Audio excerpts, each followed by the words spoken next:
Who are our greatest presidents? What lessons can the modern-day business leader learn from our 46 chiefs of state? Find out in this podcast series with Tom Fox and Richard Lummis to delve into the great and not-so-great presidents to mine their successes and failures for today's business executive. Today's discussion is part of our series on presidents of the United States and the little-known Gilded Age Presidents. Today we're talking about Chester Alan Arthur, 21st president, who became president following the assassination of James Garfield. Despite being little remembered today, it turns out he's a pretty interesting guy and I think an underrated president. He was born in Vermont to an Irish Presbyterian immigrant father in 1829. His father later became a Baptist preacher who settled near Schenectady, New York. Chester had 7 siblings who lived to adulthood. In echoes of the recent birther stories, he was later accused of having been born in Ireland or Canada. There's no evidence for either. Chester graduated from Union College in Schenectady in 1848, became a full-time teacher, and also began studying law. He taught at the same school in North Pownell, Vermont, where James Garfield later taught penmanship. In 1853, he moved to New York City to read law with Erastus D. Culver, an abolitionist lawyer, and he was admitted to the bar in 1854. He participated in the Lemon versus New York case, which established that any slave arriving in New York with his master was automatically freed. He's also lead attorney in a case that led to the desegregation of New York City streetcars in 1854. He briefly considered relocating to Kansas, but returned to New York City where he married Ellen Herndon, whose father had recently perished in the sinking of the SS Central America. During the Civil War, he was commissioned brigadier general and assigned to the New York Militia's quartermaster department, where he proved so efficient he was elevated to quartermaster general. He was offered a post as colonel in the 9th New York Voluntary Infantry Regiment, but turned it down at the request of the governor, Edwin D. Morgan. He was removed from his post as quartermaster general in January 1863 when a Democrat was elected governor, since it was still a political post. He returned to practicing law. When ex-governor Morgan at this point was elected he had close ties with Thurlow Weed, William Seward, and Roscoe Conkling, was elected to the Senate in 1867 and facilitated Chester's selection to the New York City Republican Executive Committee. Chester and the Conkling machine-backed Grant in the 1868 election and raised large amounts of money for him. And Chester became counsel to the New York City Tax Commission at a salary of $10,000 a year, roughly $300,000 today. After some additional political maneuvering, Chester was named collector of the Custom House at the Port of New York, which had nearly 1,000 patronage jobs under him. Although the salary was $6,500 a year, he also received a cut or moiety of seized cargoes and fines, which gave him an income of more than $50,000 a year. His employees at the Custom House were required to pay campaign assessments to support Republican candidates, although in 1872, as a result of pressure, Chester renamed them voluntary contributions. In response to allegations of corruption, Congress ended the moiety system in 1874, and Chester's income dropped to $12,000 a year. As part of his struggle to reform the civil service, President Rutherford B. Hayes fired Chester in 1878 after he had refused to resign a year earlier. He went back to working with Conkling and the Stalwarts to consolidate their control of New York State, and his wife died suddenly while he was away in Albany. He never remarried. At the 1880 Republican Convention, after a deadlock between Grant and James G. Blaine that we discussed in an earlier episode, Garfield was nominated for president, and Chester Arthur was approached as a potential vice presidential nominee as a sop to the Conkling Stalwart faction in an attempt to keep New York State. Conkling advised him to refuse it, thinking that the Republicans would lose, but Chester accepted it anyway. The election had an extremely high turnout of qualified voters, 80.5%, and Garfield won the nationwide popular vote by less than 0.1%, although he won handily in the Electoral College. Tom, I think we should talk about machine politics in the Gilded Age and Chester Arthur's presidency. Where do you want to start? That's a great place to start, Richard, because one of the clear themes throughout this period is exactly what you said, the machine politics, and that lasted, I'm not sure it lasted to our lifetime, but certainly it lasted perhaps up into the 1950s. I guess with Mayor Daley, we could say it lasted really longer, and perhaps even still today in the city of Chicago. Nevertheless, machine politics not only controlled patronage, controlled the jobs, but in many ways it controlled income. And you articulated the moiety system quite well, and the huge amounts of money it generated that were paid to Arthur and others within the Custom House brokerage or patronage system. One of the things that struck me about the Arthur presidency was how he literally grew into this office in a way that, frankly, I was not aware of. And that even in the materials we read, I don't think we read anything about personal corruption, but being around that much money and being a part of that system, something that just didn't quite feel right about all of that and his role in it. And he did lead a very lavish lifestyle. And he did lead a very lavish lifestyle. So perhaps it was in one ear and out the other, so to speak. But once he became president, he really took on the machines, and he really brook no quarter from them and was unswerving in his attempts to finish not only what Garfield had started, but what actually President Hayes had started in terms of civil service reform. So the machine, the Conklin machine in New York, I was fascinated to learn about the machinations of New York state politics and how in many ways it influenced the running of the country at this time, and that within this wing of the Republican Party, those pro-machine politicians were called stalwarts. Interesting use of nameplay. Didn't seem to me they were particularly stalworthy, but perhaps they thought so. And at least when it came to the traitorous Democratic Party. One of the things that struck me, though, is you always hear about Tammany Hall as being corrupt, which was the Democratic side. Yes. So when the Democrats were in power, they had control of all these patronage jobs. And when the Republicans were in power, the Conklin machine had the jobs. So it just didn't matter who was in power. Somebody was raking it off the top. Yes. So we talked about the of Garfield in a prior podcast, and the thing that really struck me was how estranged Arthur had become from President Garfield at the time of not the election, but the inauguration.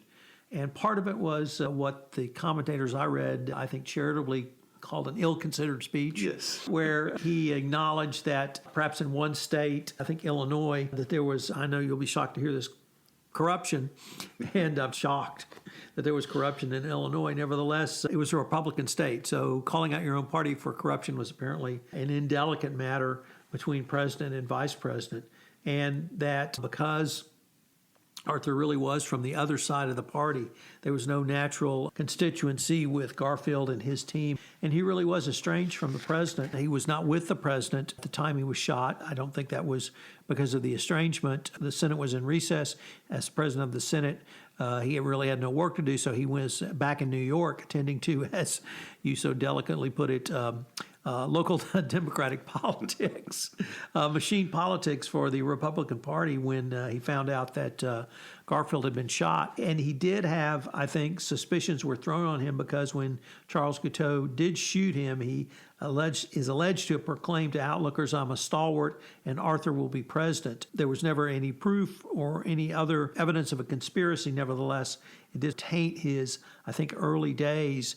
And the other thing that struck me about this phase of his career, literally up to the time that he takes the oath of office, was it was still unclear how the transition was to, because he was in New York, he had the oath immediately administered to him in New York City after Garfield was dead, but he had a state judge administer the oath, and there was some concern that a state judge could not administer the U.S. presidential oath. So that he had to have the oath re-administered when he got to Washington. Even also, the position of President Pro Tem of the Senate was vacant at the time, and that would follow him in the order of succession if he were to be assassinated. The whole issue of succession really had not been worked out. Nevertheless, there was an orderly transition, and no conspiracy party arose to take any more nefarious actions. And this is where I was very much surprised to see a man really seem a machine politician who had served the interest of his state as a state politician and really grow into a national leader, because he took up the mantle of civil service reform. We talked about that in Rutherford Hayes. We talked about that a little bit with Garfield, and he really drove it home, and in a way that I think surprised many of the people who he had previously worked with. Yes, and the civil service bill that he ended up signing in 1883 was sponsored by written by a Democrat. So he actually crossed the aisles in order to get this done. It was an interesting case. Now, at first it was of limited coverage. It didn't apply to every federal job, but over time it grew. A couple of other things, and let me just pick up on your last point where he crossed the aisle. He had no natural constituency in the Garfield administration, and I think we saw this with John Tyler, that he really was an outsider in his own administration. And once again, he was able he did use the veto, but he did use the bully pulpit. And he seemed to speak for what many Americans wanted, particularly around civil service reform. But he also took on some additional roles in foreign affairs, and in immigration still was a hugely controversial topic during this time as well. And then we touched on this briefly in the prior episode on Garfield, naval reform. And the U.S. Navy had dropped from 700 vessels to just 52 by this time. So now we're 18 years after the end of the Civil War, and literally there's 4 monitors left, and they had to be completely rebuilt. We had no steam-driven warships. The Navy only had 3 steel-protected cruisers. So the Navy and any sort of home defense was completely lacking. Yeah. And as you mentioned before, this is at a time the government's running huge surpluses. And one of the other things that Arthur did was he began to spend some of that money on internal improvements rather than just banking it. What did you think about his aligning himself with the Readjuster Party? That's a name I had never heard of. Well, I have to agree with you on that. The Readjuster Party was what you would call a very progressive wing of the Democratic Party in the South. And they were able to elect one senator who held himself as an independent, but he largely voted with the Democrats. But this was a pro-civil rights Southern senator, white Southern senator, former Democrat, the Traitor Party that we've talked about earlier. And so I found that really interesting that he did that. And the platform of the Readjusters was the educational funding that we talked about earlier in an earlier podcast, but also the abolition of the poll tax and which I found somewhat disheartening, the whipping post. These parties seem to be forebearers of what later became the Greenback Party or other populist parties, particularly in the South. But they had some very progressive ideas, certainly around civil rights, but also around economic reform. On immigration, I think we'd have to say that Arthur's record is considerably more mixed. He eventually signed the Chinese Exclusion Act in 1882. He had managed to get the ban on Chinese immigrants reduced from 20 years to 10, but after his term was over, it was subsequently re-extended and lasted until 1943. The other areas that I found interesting were really around health. And we don't really have to take on the issue of health, at least we don't know we have to take it on. Perhaps that's a better way to phrase it.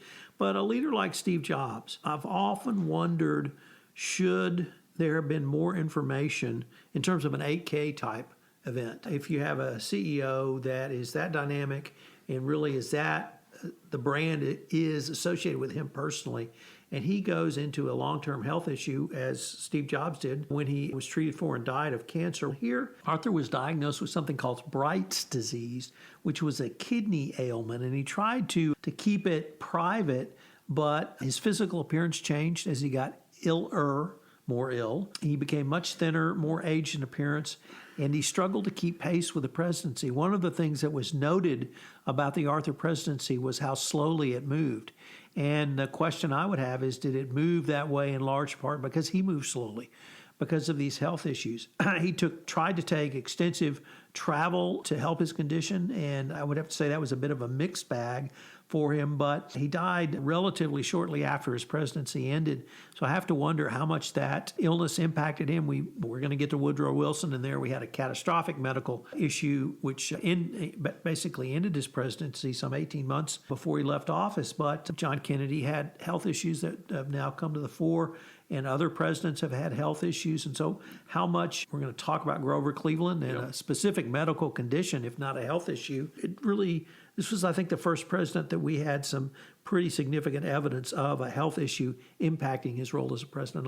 Having said that, Franklin Pierce, as we talked about, may have been a living example of PTSD, if not a closed head concussion.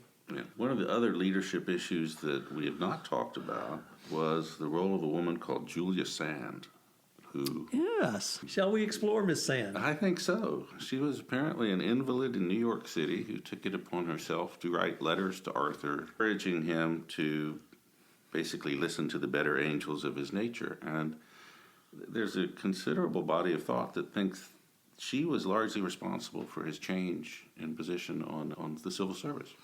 So when I read that, at first I thought, was this Sister Mary Elephant? Yeah. With her ruler looking underneath her habit and saying, Thomas, it is just as evil not to do an act as it is to do an act. But you're right, there was an ongoing and robust correspondence.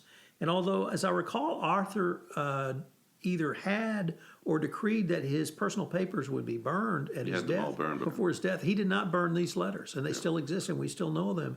And she did. They had a robust correspondence that really around ethical behavior. And it's an area that I think we've rarely seen any president engage in.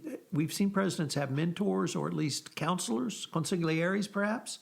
But here we had an invalided woman that they only communicated via correspondence. I can't recall. I think they may have met once, but I don't even know if he was still in office at the time. If there was one thing that seemed to sum up the Arthur presidents for me, Richard, it was the following that I came across. That Arthur adopted a code for his own political behavior that was subject to 3 restraints. Remain to be a man of your word, be scrupulously free from corrupt graft, and maintain a personal dignity, affability, and geniality, though whatever the circumstances might be. And that really seemed to sum up this presidency. And I have to agree with your opening remarks that I had to reassess this presidency. And he may not have accomplished a lot, but I think he was able to strategically make a difference in several important matters. And you're also right that some I thought he fell down on, certainly in immigration, on Native American and Indian rights. But in other areas, he really moved the ball forward on civil service reform and kind of cleaning up the corrupt state politics. And proof that a person can change. Amen.